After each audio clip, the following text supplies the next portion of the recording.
Tell me about partnerships and affiliates. This was an area that you decided to invest in. It sounded like it was going to help you grow. And you told me earlier before we started recording that this turned out to be one of the most expensive mistakes that you made. What happened?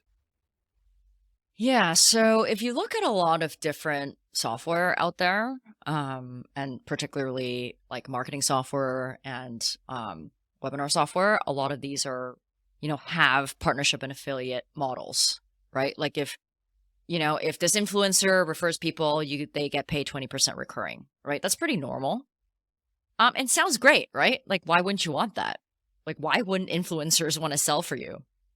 Because you have a great product. Like, who doesn't want to sell a great product? So we got to the point where we felt comfortable to scale, right? To scale sales. So I feel like we have product market fit, but we don't have go to market fit, and we're still figuring that out. So I brought someone on board who was very, very experienced with affiliate and partnerships.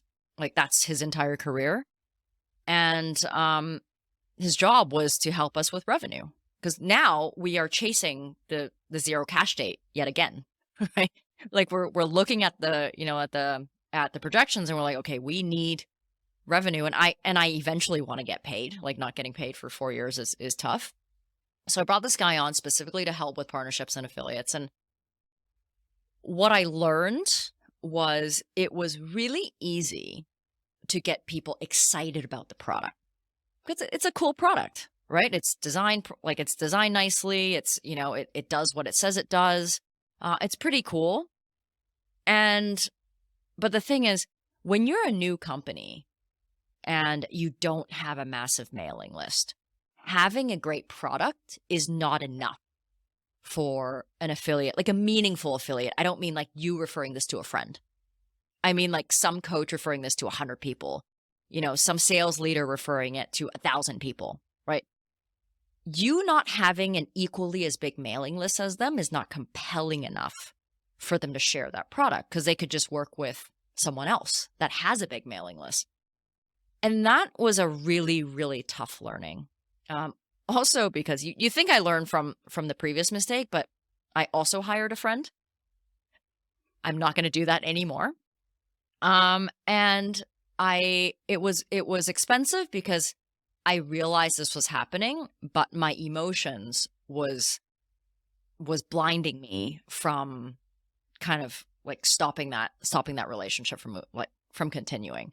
Like I just thought, okay, maybe there's something always around the corner, but the reality is like when you're trying to build a partnership with someone, it takes months or like a year to actually have that trust and then do something together.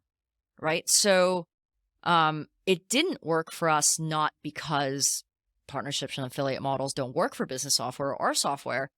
We were just too early for that role.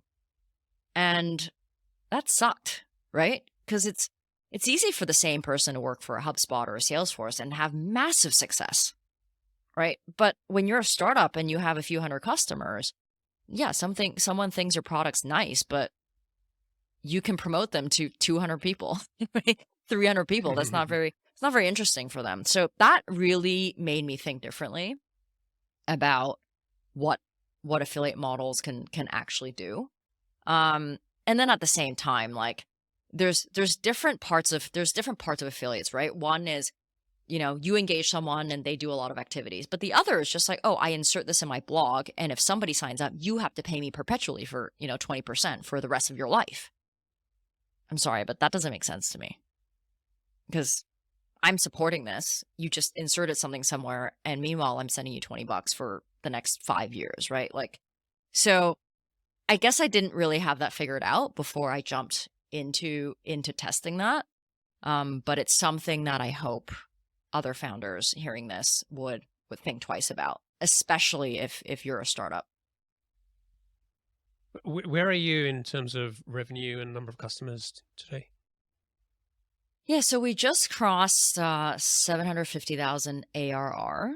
And I think we have like just over 700 customers right now. And our customers range anywhere from like a solo entrepreneur to a publicly traded company, but our sweet spot is really like small, medium enterprise.